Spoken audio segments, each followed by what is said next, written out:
ሽጋራ ብኒኮቲን ዝተባሃለ ቀመም ኣብ ኣካላትካ ፍሉይ ስምዒት ብምፍጣር ናይ ምዝናይን ነገራት ካብ ጭንቀት ኣፍኩሶም ዘርእዩ ተኽእሎታት ብምፍጣር ኣብ ግዝኣቱ ከም ትነብርን ከም ትውለፍን ይገብር። ንሳኣንካዮ ድማ ስጋብ ትረኽቦ ዘይንቡር ባህርያትን ጠባያትን ተርኢ።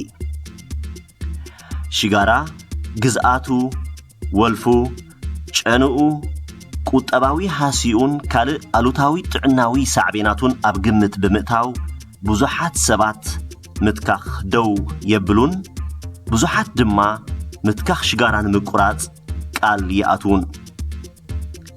ተስፋ ከይቆረጽካ ኣብ ዕላማኻ እንተጸኒዕኻ ከም ትዕወት ግን ዘጠራጥር የብሉን።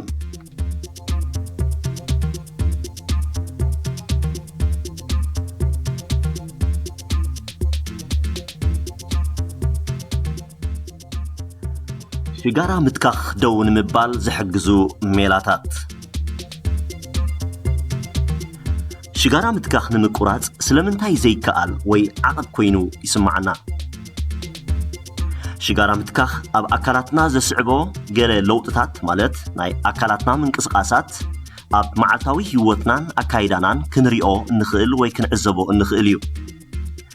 እዚ ለውጢ ወይ ገለ ስምዒት ድማ ብኒኮቲን ዝተባሃለ ቀመምን ካልኦት ብዙሓት ጎዳእቲ ቀመማት ዝስዕብ እዩ። ሽጋራ ንኽትሰትያ ክትዕድጋን ከለኻ እቲ ኒኮቲን ዝተባሃለ ቀመምን ካልእን ዘስዕቦ ስምዒታት ክረኣየካ ይጅምር። ወሊዕካ ድማ ምትካኽ ናተይልካ ትሕዞ። እዚ ዓይነት ስምዒታት ድማ ልምዲ ናይ ምትካኽ ይዕድም ወይ የስዕብ።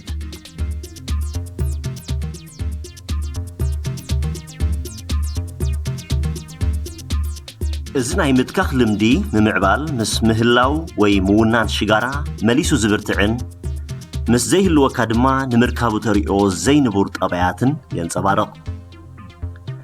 ሽጋራ ዘትክኹ ሰባት መብዛሕትኡ እዋን ኣብ ዝጭነቕሉ ግዜ ቴሌፎን ነዊሕ ደቓይቕ ምስ ዝሕዙ፣ መኪና ኣብ ዝመርሕሉ፣ ቡን ወይ ካልእን ኣልኮላዊ መስተን ኣብ ዝሰትይሉ፣ ምስ ኣዕሩኽቶም ኣብ ዝጓዓዝሉ እዋን ዝያዳ ምትካኽ ልምዶም ከተግብሩ ከም ዝድረኹን ከም ዘዘውትርዎን ይፍለጥ።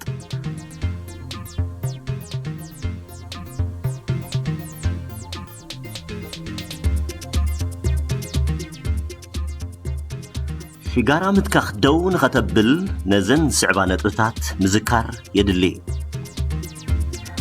ሕማቕ ሽታን ሕማቕ ኣስናንን ስለትውንን፣ ናይ ብእግሪ ጉዕዞ ብቕዓትካ ዝተሓተ ስለ ዝኸውን፣ ግዳይ ምስዓልን ሕማም ጎሮሮን ስለ ትኸውን፣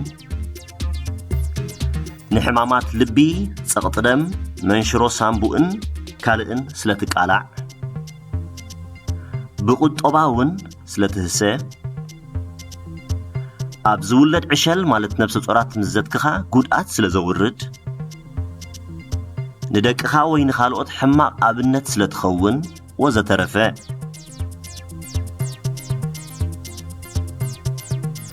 ምትካኽ ሽጋራ እዚ ዝተጠቕሰ ውርደትን ግዳይ ሕማማትን ዘስዕብ ካብ ኮነ ደው ምባሉ ይምረጽ። ምትካኽ ሽጋራ ደው ንምባል ቁርብ ምዃን፣ ደገፍን ምትብባዕን ምርካብ፣ ጸቕጢ ክገብረልካ ስለ ዝኽእል ንኽትጻወሮ ድሉው ምዃን፣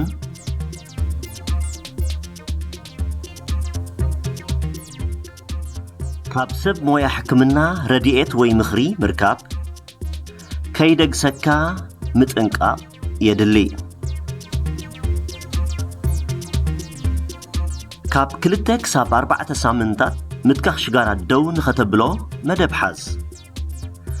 ነዚ ናይ ምትካኽ ሽጋራ ደው መበሊኻ ምኽንያት ሓደ ብሓደ ኣብ መዝገብ ጽሒፍካ ረኣዮን ምሳኻ ሓዞን።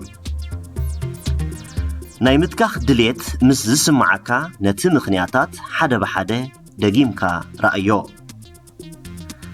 መዓልታዊ ዘጋጥመካ ስምዒታት መዝግቦ። ንሰብ ሞያ ሕክምና ኣማኽሮም።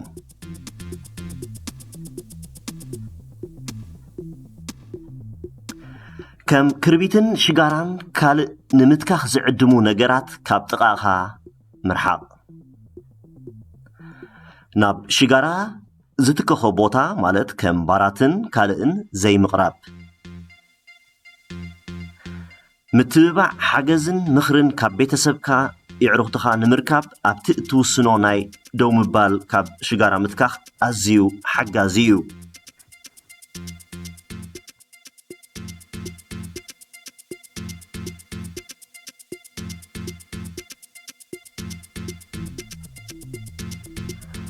ምትካኽ ደው ምባል ምስ ጀመርካ ንነፍስኻ ባዕልኻ መተባብዒ ስልማት ሃባ ፀቕጢ ወይ ናይ ምትካኽ ስምዒት ምዝስማዓካ ብልብፅ ዝበለ ማይ ነፍስኻ ተሓፀብ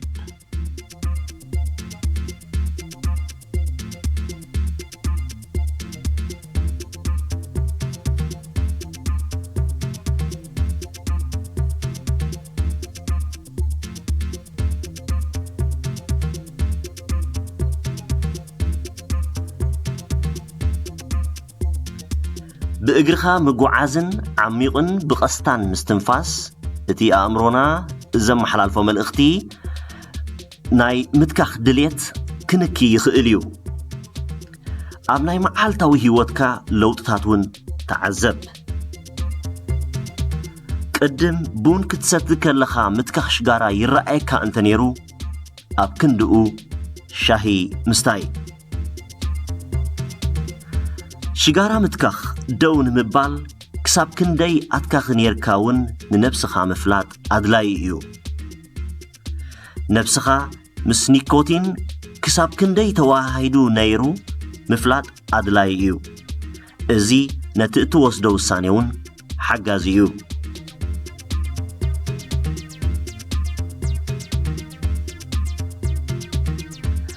ጽምኢ ወይ ወልፊ ሽጋራ ድሕሪ ደው ምባል ምውሳንካ ካብቲ ዝነበሮ ንላዕሊ ክርአ ወይ ክገሃድ ይኽእል እዩ ካልኦት ምልክታት እውን ከም ምፍዛዝ ምስዓል ሕማም ርእስን ከስዕብ ወይ ከጋጥም ይኽእል